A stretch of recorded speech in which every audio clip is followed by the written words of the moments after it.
네, 오늘 오후 우리가 함께 살펴볼 본문 말씀은 디모데전서 2장의 말씀입니다. 디모데전서 2장 1절에서 7절까지의 말씀입니다.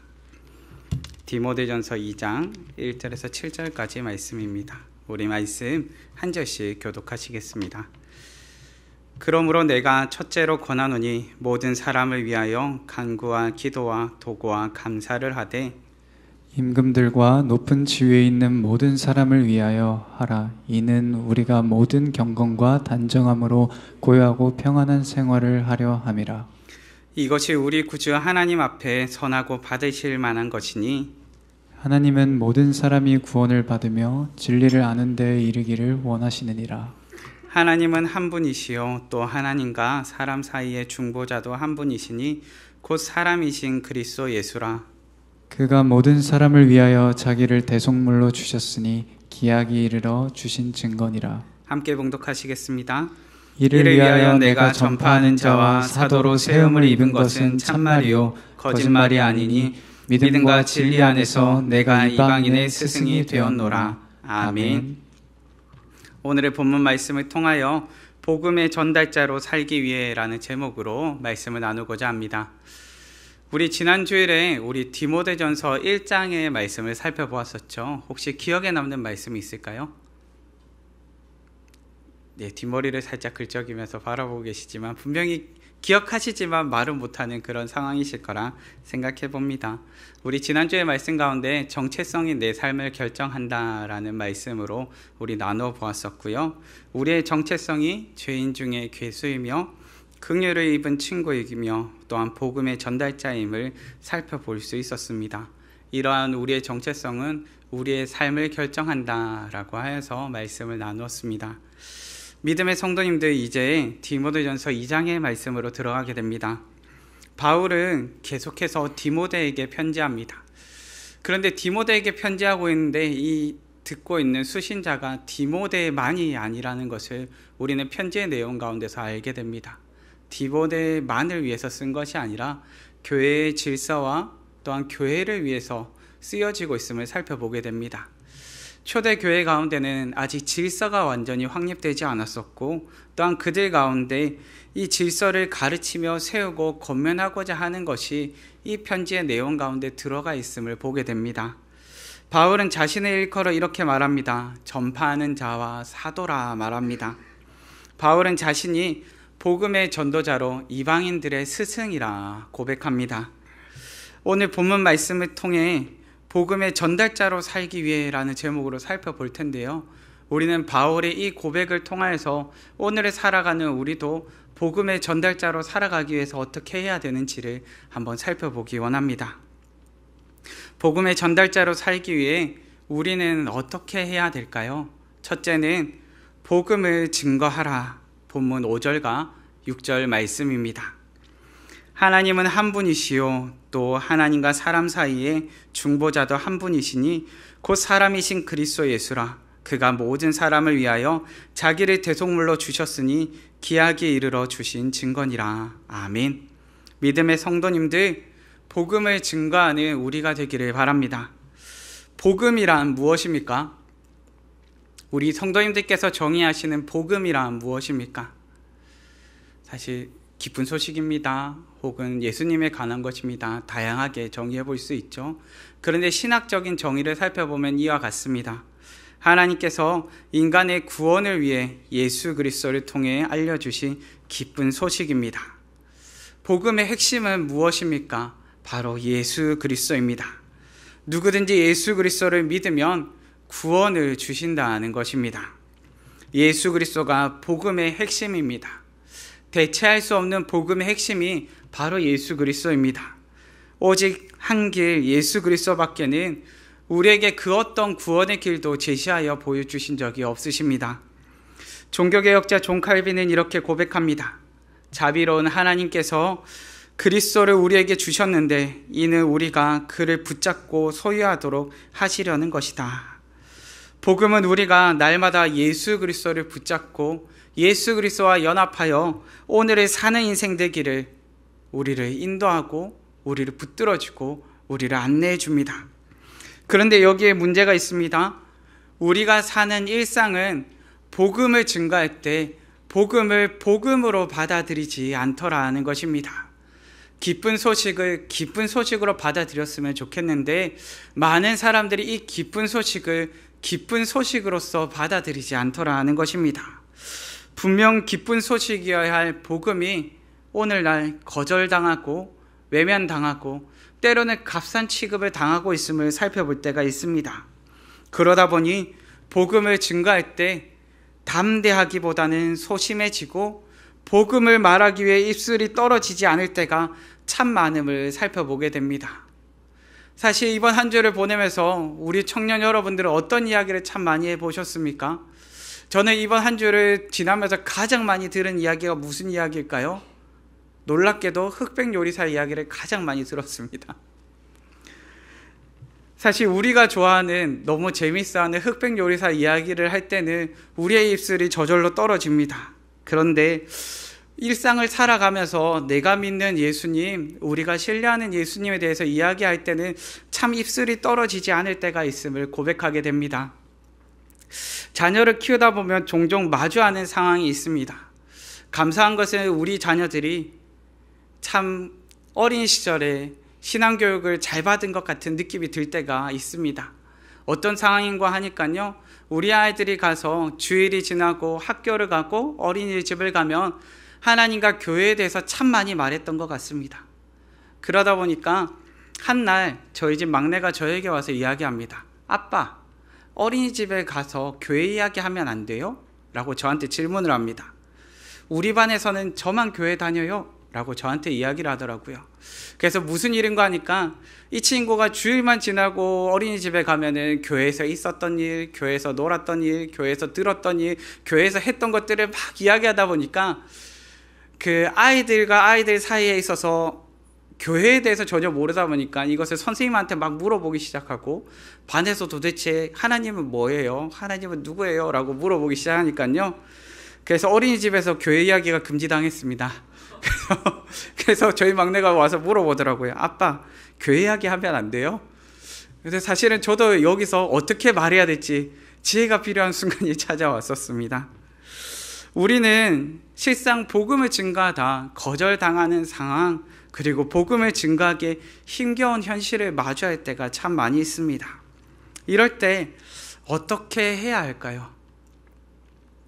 오늘 본문 말씀을 전하고 있는, 그리고 권면하고 있는 바울도요, 열심히 복음을 증거하는 전도자였습니다. 그리고 이방인들의 스승이라 말하는 이조차도 거절을 경험하고 때로는 복음을 증거하다가 힘겨움을 경험하였습니다. 그리고 이 땅 가운데 말씀이 육신이 되어 이 땅에 오신 우리 주 예수 그리스도, 복음의 핵심이 되신 그 예수님조차도 이 땅에 오셔서 하나님의 나라와 구원의 길에 대해서 가르쳐 주실 때에도 참 많은 박해와 고난이 있었음을 우리는 살펴보게 됩니다. 분명 우리 주 예수님께서는 복된 소식을 증거하셨는데 그 복된 소식을 듣는 사람들이 그것을 열렬히 환영하면서 받는 것이 아니라 그것에 대해서 거부하기도 하고 거절하기도 하고 때로는 그것을 듣기 싫어하더라는 것을 많이 발견하게 됩니다. 거절을 경험하고 현실의 어려움을 마주할지라도 복음의 전달자로 살아가기를 힘쓰는 우리 되기를 바라봅니다. 복음의 전도자로서 삶을 포기하지 않기를 바라봅니다. 존 오트버그라는 분은요, 복음으로 말미암는 구원의 핵심을 이렇게 정리합니다. 구원의 핵심은 하나님 나라의 삶이 한 번의 한순간씩 우리의 작은 삶 속으로 스며들게 만드는 것이다. 복음 전도자의 삶이 이렇습니다. 한 번의 한순간씩 우리의 작은 삶으로 스며들어오는 것입니다. 한순간에 복음 전달자로서 나의 입술이 열리기만 하면 예수님이 증거되는 것이 아니라요, 한 번에 한순간씩 우리의 작은 삶 가운데서 예수님의 증거되는 입술이 열리게 되는 것입니다. 복음의 전달자로 우리의 작은 삶 가운데 복음이 스며들어와 복음의 전달자로서 살아가는 우리 되기를 간절히 바라봅니다. 복음의 전달자로서 살기 위해 우리는 어떻게 해야 할까요? 둘째는 모든 사람에게 증거하라. 본문 4절 말씀입니다. 하나님은 모든 사람이 구원을 받으며 진리를 아는 데에 이르기를 원하시느니라. 아멘. 믿음의 성도님들, 하나님께서는 모든 사람이 구원을 받으며 진리를 아는 데에 이르기를 원하십니다. 모든 사람에게 복음이 증거되는 것을 하나님께서 원하십니다. 예수님께서 오늘을 살아가는 우리에게 복음의 사명을 주셨습니다. 우리가 익히 알고 있는 사도행전 1장 8절 말씀에 이와 같이 기록하지요. 오직 성령이 너희에게 임하시면 너희가 권능을 받고 예루살렘과 온 유대와 사마리아와 땅끝까지 이르러 내 증인이 되리라 하시니라. 아멘. 사실 이 구절을 듣고 있고 이 구절에 대해서 경청하고 있었을 수많은 유대인들은 이 이야기를 들으면서 많이 놀랐을 것입니다. 왜인가 하니까요, 사실 이들 가운데 있어서 예루살렘과 온 유대는 유대인들이 당연하게 복음을 증거해야 되는 지역이었습니다. 그런데 그것을 뛰어넘어서 사마리아와 땅끝까지 이르러라는 표현을 쓰셨을 때 이들은 많이 놀라고 당혹스러워 했을 것입니다. 왜냐하면 사마리아는 문화적으로 가서는 안 되는 곳이었고 땅끝은 그들이 현실적으로 가보지도 못한 곳이었습니다. 그런데 그곳을 향하여서 복음이 증인이 될 것을 명령하고 계시기 때문입니다. 오늘은 사는 우리도 동일한 요청을 받습니다. 때로는 문화적인 한계를 뛰어넘어서 복음의 증인이 될 것을 요청받고, 때로는 우리의 한계를 뛰어넘어서 나는 안 될 것이라 생각하는 그 한계 지은 선을 뛰어넘어서 복음을 증거해야 될 것을 요청받습니다. 오늘을 사는 우리가 복음의 증인으로서 살기를, 우리의 한계를 뛰어넘어 증인으로서 살기를 요청받고 있는 것입니다. 왜 이와 같은 요청을 받고 있습니까? 하나님께서는 모든 사람이 구원에 이르기를 원하시기 때문입니다. 하나님께서는 복음으로 말미암아 모든 사람의 구원에 이르기를 기뻐하시기 때문입니다. 때로 우리는 이와 같은 질문을 할 때가 있습니다. 하나님께서는 모든 사람이 구원받기를 원하신다고 하면서 왜 모든 사람을 구원하시지는 않습니까? 라고 질문할 때가 있습니다. 혹시 우리 청년 여러분도 이와 같이 생각하실 때가 있으십니까? 그런데 이 질문에는 참 우리의 연약함이 들어가 있습니다. 왜인가 하니까요, 복음을 증거하지 않는 나를 돌아보기보다 복음을 증거할 수밖에 없는 현실을 만드신, 아니 이 현실 앞에 하나님을 탓해 보는 것입니다. 믿음의 성도님들, 하나님께서는 우리의 구원을 위해 필요한 모든 것을 준비해 놓으셨습니다. 예수님의 십자가 대속 사역이 우리의 죄를 감당하기에 부족하십니까? 아니요.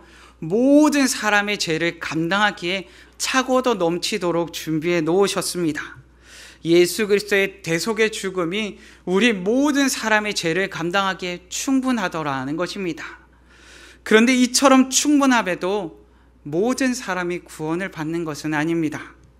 구원의 통로가 우리에게 열려 있지만 모두가 그리로 들어가지는 않기 때문입니다. 하나님께서는 예수 그리스도를 구주로 고백하지 않는 사람들에게조차 구원의 길을 열어놓으시진 않으셨습니다. 예수 그리스도를 믿는 믿음으로 그 은혜를 누리게 하셨습니다. 우리를 향하신 하나님의 사랑이 이해가 되십니까? 충분하게 준비해 놓으셨음에도 충분히 들어오지 못하는 것 때문에 안타까워하는 하나님의 안타까우신가, 하나님의 사랑이 느껴지십니까? 독생자를 아낌없이 내어주신 그 사랑, 독생자를 통하여 모든 사람의 죄를 감당하도록 충분히 준비해 놓으신 그 사랑, 그리고 넘치는 사랑과 은혜와 긍휼 가운데 우리를 초청하시는 그 놀라우신 사랑이 깨달아지십니까? 그리고 하나님의 사람들을 복음의 전달자로 부르셔서 이 사랑의 통로여 축복의 통로로서 사용하시는 놀라운 은혜를 깨달아 알게 되십니까? 할 수만 있다면 매일에 한 사람이라도, 매 주일에 한 사람이라도, 혹은 매달에 한 사람이라도 전도하고 예수님을 증거하는 우리가 되기를 간절히 바라봅니다. 때로는 혹시나 오늘을 분주하게 살아가는 우리 청년들이, 우리 성도님들이 아유, 목사님 전도할 시간이 어디 있어요 할까 싶어서 요즘 가장 많이 읽히는 책이 한 권 있는데요, 시간관리도 영성이다라는 책이 있습니다. 거기에 보니까요 이렇게 이야기합니다. 때가 악하고 주의 뜻을 행할 시간이 점점 줄고 있기 때문이다. 우리는 쓸모없는 추구에서 우리의 시간을 되찾아 하나님의 영광을 위해 사용하는 시간 구속자가 되라는 명령을 받았다. 이 말이 무슨 말인가 하니까요, 우리의 삶의 주 목표를 회복하는 시간을 가지라는 것입니다. 우리의 삶의 주 목표에서 벗어나 있는 시간을 차츰차츰 줄여보고 우리의 삶의 주 목표에 맞는 시간을 확보해 보라는 것입니다. 우리의 삶의 주 목표는 무엇입니까? 하나님의 영광과 그분의 뜻을 섬기는 것입니다. 우리는 오늘을 사는 가운데 복음의 전달자로서 하나님의 뜻으로 부르심을 받습니다. 오늘을 사는 가운데 모든 사람들에게 복음을 증거하는 우리 되기를 바라봅니다. 복음의 전달자로 살기 위해 우리는 어떻게 해야 할까요? 마지막 셋째는 이를 위해 기도하라입니다. 본문 1절과 2절 말씀입니다. 그러므로 내가 첫째로 권하노니 모든 사람을 위하여 간구와 기도와 도구와 감사를 하되 임금들과 높은 지위에 있는 모든 사람을 위하여 하라. 이는 우리가 모든 경건과 단정함으로 고요하고 평안한 생활을 하려 함이라. 아멘. 믿음의 성도님들, 복음의 전달자로 살기 위해 가장 먼저 기도하시는 우리 성도님들 되시기를 바랍니다. 본문에서 첫째로라는 표현은 가장 우선적으로, 가장 중요하게, 가장 먼저 할 일이라는 표현의 의미를 담고 있습니다. 가장 우선적으로 해야 될 일이 무엇이라고요? 바로 기도하는 일이라 말합니다. 복음의 전달자로 복음을 듣는 사람들을 위해 기도하시기 바랍니다. 복음 증거의 대상자들을 두고 기도하시기 바랍니다. 앞서 살펴보았듯 복음을 듣는 사람들이 모두 기쁨으로 받아들이지는 않습니다. 왜 복음을 기쁨으로 받아들이지 못합니까? 복음의 전제는 우리가 죄인이라는 데서부터 시작하기 때문입니다. 구원의 전제는 우리가 위기에 처했다는 것에서부터 시작하기 때문입니다. 그렇게 C.S. 루이스는 이와 같이 이야기합니다. 지옥의 문은 안으로부터 잠겨있다라고 이야기합니다. 이 말이 무슨 말입니까? 죄인들이 지옥에 있음은 하나님께서 그들을 지옥으로 등 떠미신 것이 아니라 그들 스스로 쾌락에 취해 하나님의 구원의 은혜를 외면해 버렸기 때문입니다. 그렇기에 기도해야 합니다. 수많은 사람들이 복음을 외면함으로 인해 기도해야 하겠고, 복음을 증거하지 못하는 우리의 연약함으로 인해 기도해야 합니다. 본문에는 임금들과 높은 지위에 있는 모든 사람을 위하여 하라고 기록합니다. 로마 시대에, 바울이 사역하던 시대에 로마의 황제와 로마의 왕과 임금들은 어떤 사람이었습니까?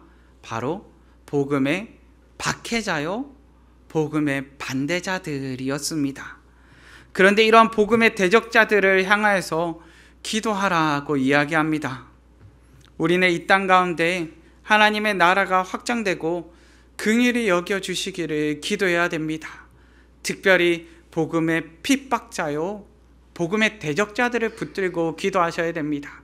내가 직장에 가서 전도를 할 때, 혹은 예수님에 대해서 이야기를 할 때, 내가 학교를 다니며 내가 친구들을 만나며 복음을 증거할 때 정말 나의 마음에 걸림이 생기고 나의 마음에 어려움이 생기는 사람을 두고 기도하셔야 됩니다.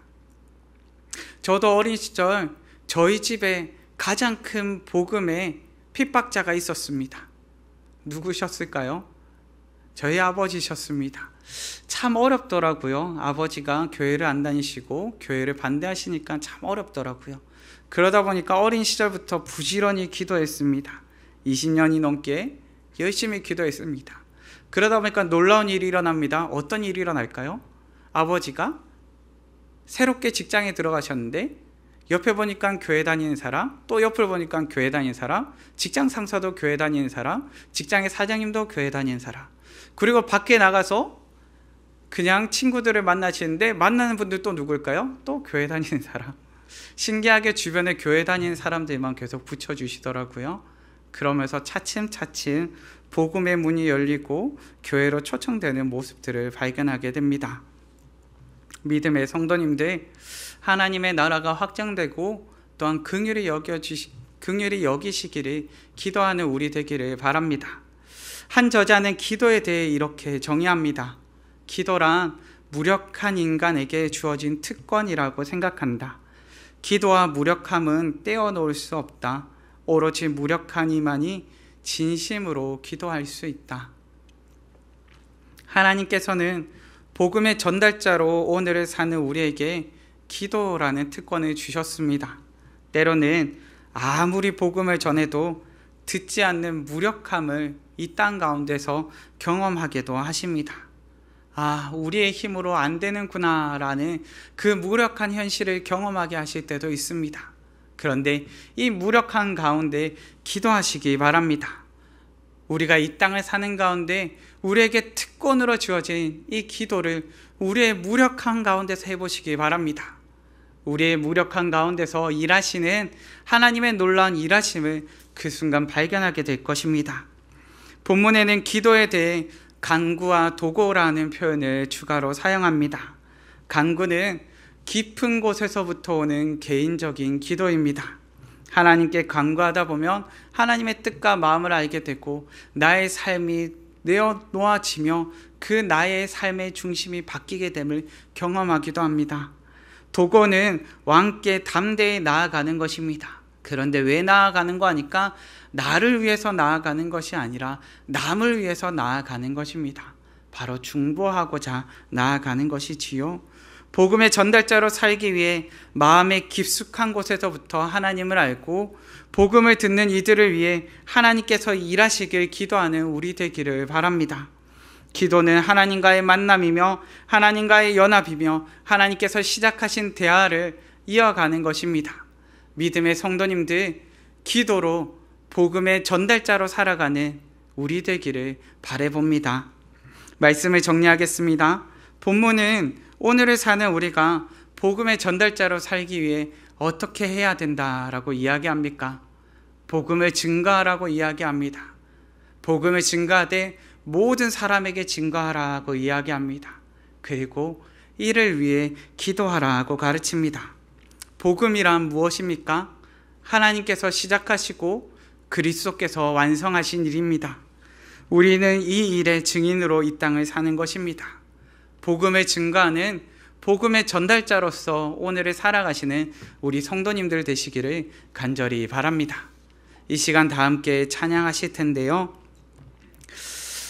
우리 함께 찬양하실 때 우리가 이 땅을 사는 가운데 복음을 전하는 삶을 살기를 원한다고 믿음의 고백을 담아 함께 찬양하기를 원합니다. 다 함께 청년의 기도 함께 찬양하시겠습니다.